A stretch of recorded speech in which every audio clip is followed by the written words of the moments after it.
آئیں حضور بات کرتے ہیں اس ڈرامے کے بارے جو پاکستان میں دینی، سماجی، تاریخی حیثیت سے شدت اختیار کر چکا ہے، جس کا نام ارطغرل یا ارطغرل یا ارطغرل یا ارطغرل واللہ زبان میں ول پڑ جائے۔ اس کا درست تلفظ کرتے ہوئے ماحول ایسا ہے کہ چار دوست چار مختلف تلفظ میں اسے بولیں تو بات تکرار سے ہوتی چاک گریباں تک پہنچ جائے۔ اسے تاریخی حوالے سے دیکھا جائے کہ محض فکشن سمجھ کر اس پر دو دھڑے ہیں، اور دونوں ہی شدید قسم کے منطقی و عملی علمی دلائل جیبوں میں بھرے بحث کے لیے بندے ڈھونڈ رہے ہیں۔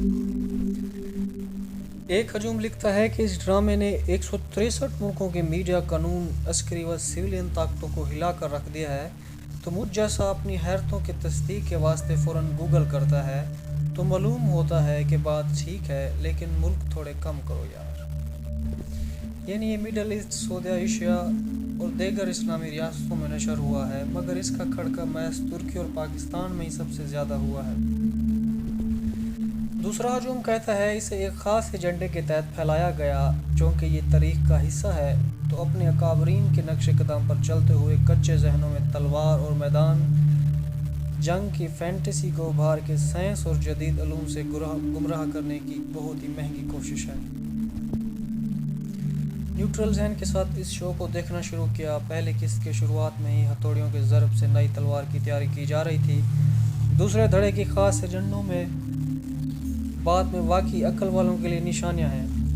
کرداروں کے ملبوسات، القابات اور اداکاری، اور خاص طور پر عورتوں کا کردار جو قالین بنا کر قبیلے کے مردوں کے گھوڑوں اور تیروں کا خرچ اٹھا کر معیشت کو سہارا دیتی ہے، متاثر کن تھا۔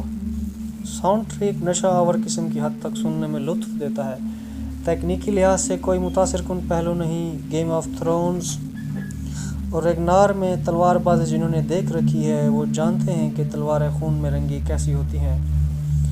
حکمت و فلسفے سے بھرپور ڈائیلاگز میں کچھ مزید بہتری لا سکتے تھے۔ بہت ہی روایتی قسم کے عشقیہ مکالمے دیکھنے کو ملے۔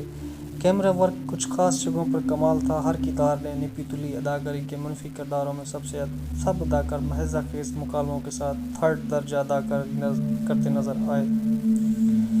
اس ڈرامے جس کے بنانے والوں نے واضح اسے فکشن کا نام دیا ہے، اسے ایک بات طے ہے کہ کوئی بھی صحیح معنوں میں کچھ بھی نہیں سیکھ سکتا۔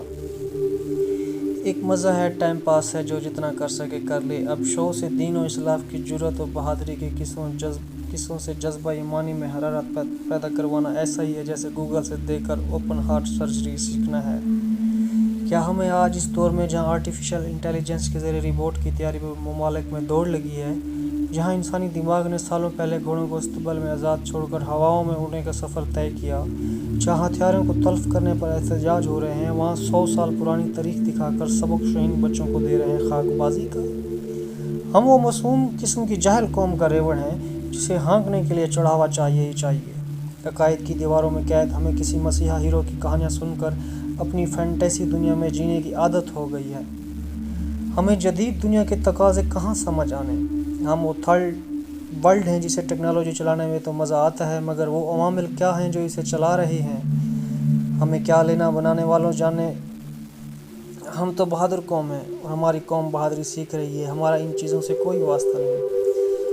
قومیں یاد رکھیں، قومیں اپنی ماضی سے نہیں حال سے پہچانی جاتی ہیں۔ چائنا کی مثال اس کی آج کی ترقی کو دیکھ کر دی جاتی ہے، نہ کہ اس کی افیونی چائنا کو جو کبھی تھا۔